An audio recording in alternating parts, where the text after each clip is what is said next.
ဘယ်လိုလုပ်ထားရလဲ ဟမ်အမဘာဖြစ်လို့လဲမသိဘူး စင်းနေရတခုမှကြိုက်မနေဘူးအလုပ်လုပ်တာမဟုတ်သေးဘူးနော်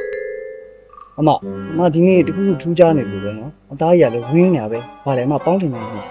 ဟုတ်လားငါဘာမှမလုပ်ထားပါဘူးပုံမှန်လိမ့်နေတာ skin care လေးပဲတောင်းတာ သိတာအမလွန်နေရောအမရဲ့အမမျက်နှာဘယ်လောက်ကြည်ထွက်နေတာ ဟုတ်လား ဟုတ်တယ် ကဲပါထားပါလူပဲစင်းမှားတတ်တာမနော် ဟုတ် နောက်ခါကျရင်ဒီချာလေးပြန်စစ်ပေးဒီခါတော့အမပဲပြီးမိလိုက်တော့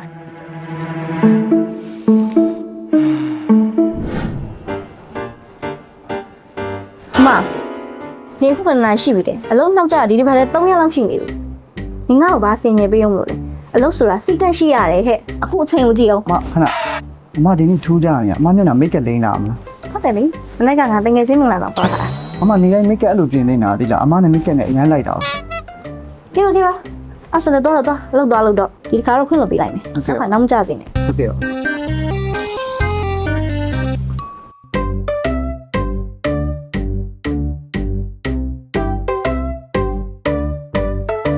အလုပ်တွေရလဲများလိုက်တာတယောက်ယောက်ပူခိုင်းအောင်ပါဟ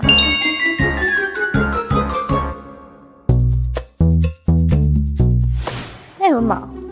ဘာလဲဘာလို့ဖြစ်စီရသိနေရလဲ ဟုတ်တယ်အမဟိုကျွန်တော်နေသိမ့်မကောင်းလို့လေအဲ့ဒါအမကိုတော့ခွင့်ယူမလို့ခဏနေလာပြောတော့မလို့ပဲ ဟဲ့ဒီနေ့ကစင်းရင်ပိတ်ရလေနည်းနည်းပါကူအောင်ပါပေါ့အလုပ်တွေကမပြီးသေးဘူး